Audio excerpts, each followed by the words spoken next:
मानवीय गरिमा के अनुरूप जीवन यापन करने की उच्च स्तरीय प्रक्रिया को अतिवादियों की बखोती समझा जाता है और कहा जाता है कि वह विरक्त सन्यासियों के लिए कष्ट शायद कौतूहल का काम दे सकती है।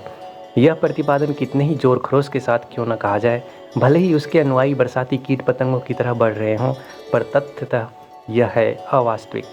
सत्य शाश्वत है। मानवीय गरिमा के साथ शालीनता अविच्छिन्न रूप से जुड़ी हुई है। आवश्यकता मात्र यह है कि इस तथ्य को प्रत्यक्षवाद एवं अनास्थावाद की रीति नीति अपनाने वालों की भीड़ में तर्क व प्रमाणों के आधार पर सिद्ध किया जाए। लोकमानस को आदर्शवादी जीवनचर्या अपनाने के लिए प्रोत्साहित, सहमत एवं कटिबद्ध कर सकना तभी संभव है जब उच्च स्तरीय अध्यात्म सिद्धांतों की चर्चा करने वाले सबसे पहले उन प्राथमिक सूत्रों को अपने जीवन में उतारें। जीवन साधना अपनाने वाले ही साधना की ऊंची सीढ़ियों पर चढ़ने के पात्र बन सकते हैं। इस अकाट्य तथ्य को एक बार नहीं बार बार समझ लेना चाहिए। आत्मिक प्रगति का द्वितीय सोपान आराधना है। आराधना का अर्थ है लोक मंगल में निरत रहना। जीवन साधना प्रकारांतर से संयम साधना है। उसके द्वारा न्यूनतम में निर्वाह चलाया और अधिकतम बचाया जाता है। समय, श्रम, धन और मन मात्र इतनी ही मात्रा का शरीर तथा परिवार के लिए खर्च करना पड़ता है जिसके बिना काम न चले। काम न चलने की कसौटी है औसत देशवासियों का स्तर। इस कसौटी पर कसने के उपरांत किसी भी श्रमशील और शिक्षित व्यक्ति का उपार्जन इतना हो जाता है कि काम चलाने के अतिरिक्त भी बहुत कुछ बच सके। इसी के सदुपयोग को आराधना कहते हैं। आमतौर पर लोग इस बचत को विलास में, अव्यय में तथा कुटुंबियों में बिखेर देते हैं। उन्हें सूझ नहीं पड़ता कि इस संसार में और भी अपने हैं, औरों की भी कुछ ज़रूरतें हैं।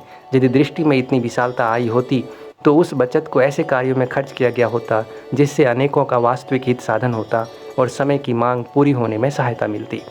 ईश्वर का एक रूप साकार है जो ध्यान धारणा के लिए अपनी अपनी रुचि और मान्यता के अनुरूप गढ़ा जाता है। यह मनुष्य मिलती जुलती आकृति प्रकृति का होता है।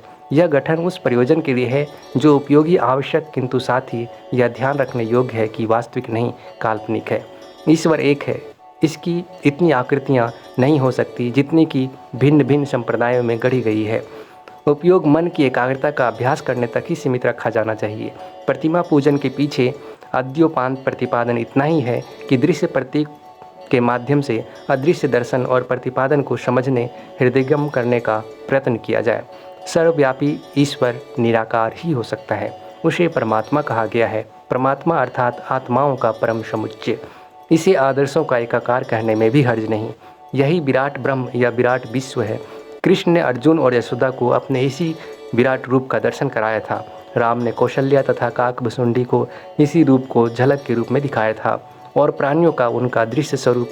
इस मान्यता के अनुसार यह सेवा ही लोक सेवा विराट ब्रह्म की आराधना बन जाती है।